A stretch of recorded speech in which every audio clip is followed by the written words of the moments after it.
Tiga. Assalamualaikum warahmatullahi wabarakatuh. Tepat sekarang jam 18.50, sesuai dengan instruksi dari DPP, kami menurunkan baliho yang bergambar Anies Baswedan. Sekali lagi, DPC Partai Demokrat Kabupaten Cianjur sesuai dengan press release yang dikeluarkan oleh DPP Partai Demokrat menurunkan baliho yang bergambar Anies Baswedan. Sejak menyakitkan, AHY tak jadi cawapres Anies Baswedan, kader di daerah mulai bongkar dan robek baliho Anies Baswedan, merasa dikhianati dan dikecewakan. Ya, ini adalah bentuk kekecewaan kami sebagai kader Partai Demokrat di daerah, khususnya di DPC Kabupaten Indramayu, atas keputusan yang telah diambil oleh Anies Rashid Baswedan dan merasa dikhianati oleh beliau. Maka kami menurunkan seluruh atribut yang ada di Kabupaten Indramayu. Kurang lebih berkisar hampir 4.000 atribut, baliho, banner, spanduk kami turunkan semua yang bergambar Anies Rashid Baswedan. Kaget menghadapi situasi saat ini dan juga menyesalkan sebenarnya tidak menduga bagaimana teman-teman Nasdem dan Mas Anies bisa di belakang kami bersekongkol membuat koalisi baru. Halo, dengar suara JJ kembali di channel Jurnal 45. Partai Demokrat murka dan begitu kecewa dengan keputusan sepihak Partai Nasdem yang memutuskan Ketum PKB Muhaimin Iskandar alias Caimin sebagai cawapres Anies di pemilu 2024. Partai Demokrat pun memutuskan menurunkan semua baliho bergambar Anies dan Ketum Demokrat Agus Harimurti Yudhoyono mulai Kamis 31 Agustus 2023. Kendati demikian, Syarif belum dapat memastikan apakah Partai Demokrat keluar dari Koalisi Perubahan untuk Persatuan ataukah tidak. Sementara baliho Anies AHY akan dicopot hari Kamis 31 September. Sebelumnya, Demokrat menyebut baca pres Anies sebagai pengkhianat karena mengikuti keputusan sepihak yang dilakukan Ketum Nasdem Surya Paloh. Keputusan sepihak yang dilakukan Paloh dengan memaksakan duet Anies dengan Ketum PKB Muhaimin Iskandar alias Caimin di pemilu 2024. Sekjen DPP Partai Demokrat Teguh Rifki Harsha mengatakan bahwa rentetan peristiwa yang terjadi merupakan bentuk pengkhianatan terhadap semangat perubahan. Pengkhianatan terhadap piagam koalisi yang telah disepakati oleh ketiga parpol, juga pengkhianatan terhadap apa yang disampaikan sendiri oleh Capres Anies yang telah diberikan mandat untuk memimpin koalisi perubahan. Teguh menyampaikan pihaknya sangat sulit menerima keputusan sepihak yang dilakukan Nasdem.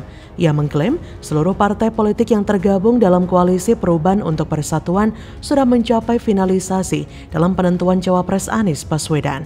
Namun demikian sesuatu yang tidak terduga dan sulit dipercaya terjadi. Di tengah proses finalisasi kerja parpol koalisi bersama Capres Anies dan persiapan deklarasi, tiba-tiba terjadi perubahan fundamental dan mengejutkan. Selain itu, kader Partai Demokrat DPC Ciamis membongkar hingga merobek baliho bergambar Anies yang terpasang di semua titik di wilayah Ciamis, Jabar, Kamis 31 Agustus malam.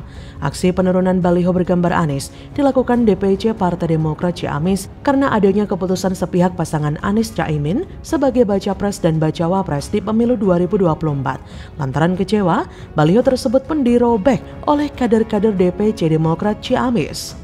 Sekretaris DPC Partai Demokrat Ciamis Erik Cipta mengatakan ribuan spanduk dan baliho Anies AHY yang telah tersebar di sejumlah titik sentral di Ciamis mulai dari wilayah perkotaan hingga pelosok akan diturunkan. Bahkan DPC Demokrat Ciamis menginstruksikan kepada para kader untuk men-take down postingan dukungan terhadap Anies Baswedan. Betapa menyakitkan hati AHY saat ini, sudah bersusah payah membuat baliho untuk Anies, tapi malah Caimin yang dijadikan cawapres. Ini adalah pengkhianatan diam-diam yang dilakukan kubu Anies dan Nasdem.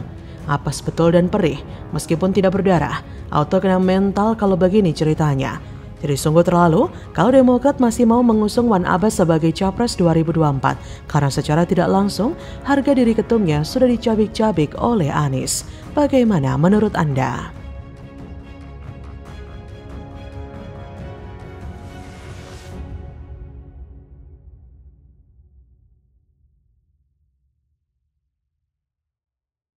Era persepsi dibangun oleh tim sukses yang memainkan drama dan tampilan menarik.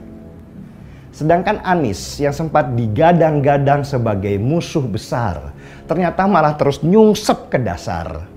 Terbukti benar omongan Denny Siregar, Anies nggak laku lagi, semua nolak jadi cawapres Anies, elektabilitas terjun bebas, Om Brewok masih yakin nih nyalonin Anies? Ditulis oleh tim redaksi jurnal, dikutip dari berbagai sumber. Anies dulu berharap dapat limpahan pendukung Prabowo yang nyebrang karena nggak suka Prabowo masuk kabinet Jokowi. Tapi ternyata sekarang Anies salah. Ketika nama Prabowo naik, pendukung Prabowo yang sempat ke Anies akhirnya kembali lagi ke Prabowo.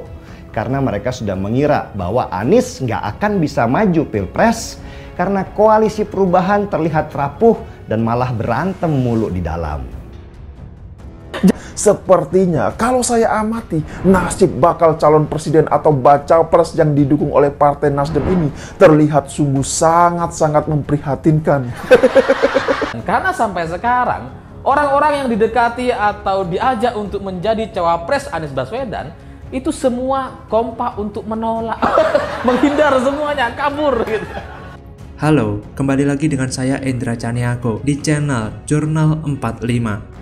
Pegiat media sosial Denny Siregar menyebut bakal calon presiden yang diusung oleh Koalisi Perubahan untuk Persatuan Anies Baswedan sudah tidak laku.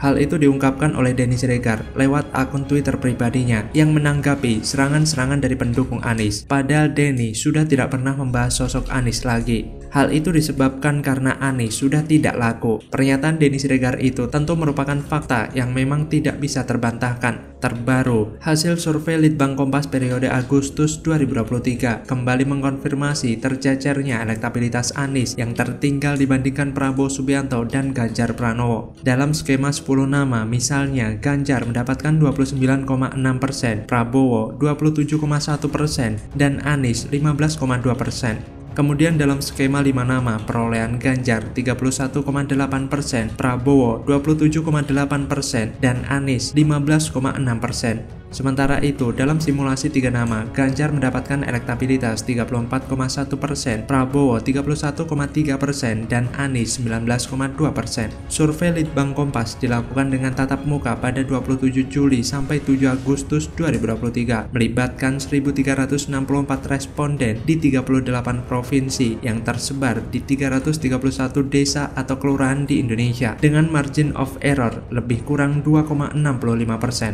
Selain fakta-fakta di atas, rakyat juga makin muak dengan Anies Baswedan yang tidak tahu malu karena berani mengotori masjid dengan kampanye politik duniawi.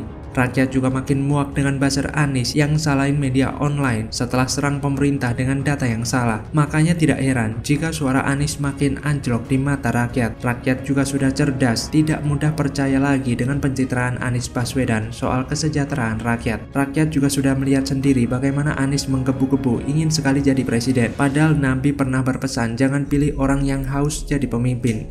Bukan hanya nama Anies yang sudah tidak laku di mata rakyat, namanya juga sudah redup di mata partai. Nasdem menyalahkan Demokrat dan PKS karena nama Anies anjlok. Nasdem mengatakan juga Demokrat memaksa AHY jadi pendamping Anies. Sebaliknya, Demokrat mengatakan Nasdem tidak suka AHY. Sesama partai pengusung Anies saja tidak kompak, bagaimana mungkin mereka bisa meyakinkan rakyat milih Anies? Dan untuk menyatukan ketiga partai tersebut, Anies sekarang pakai gaya politik baru, makin berani mengatakan bahwa dirinya antitesa Jokowi. Bahkan Anies berani mengatakan jika pemilu bukan soal meneruskan yang kemarin, ini semakin membuktikan bahwa benar Anies anti Jokowi. Jadi semua ocehan petinggi Nasdem yang mengatakan Anies akan melanjutkan program Jokowi hanya omong kosong. Jadi makin jelas jika Anies memang tidak sejalan dengan Jokowi yang disukai mayoritas rakyat Indonesia. Minimnya prestasi Anies dan jarak yang dia ciptakan terhadap warga yang waras berbuah pahit sekali. Peluang Anies maju nyapres di 2024 makin menyusut dengan cepat. Namanya makin lemah jika disandingkan dengan para kepala daerah lain yang betul-betul punya prestasi.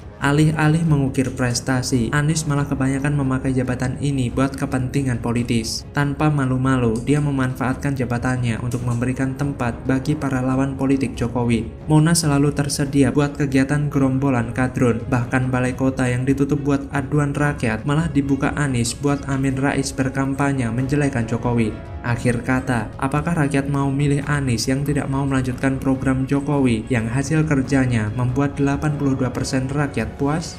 Lantas bagaimana kalau menurut Anda?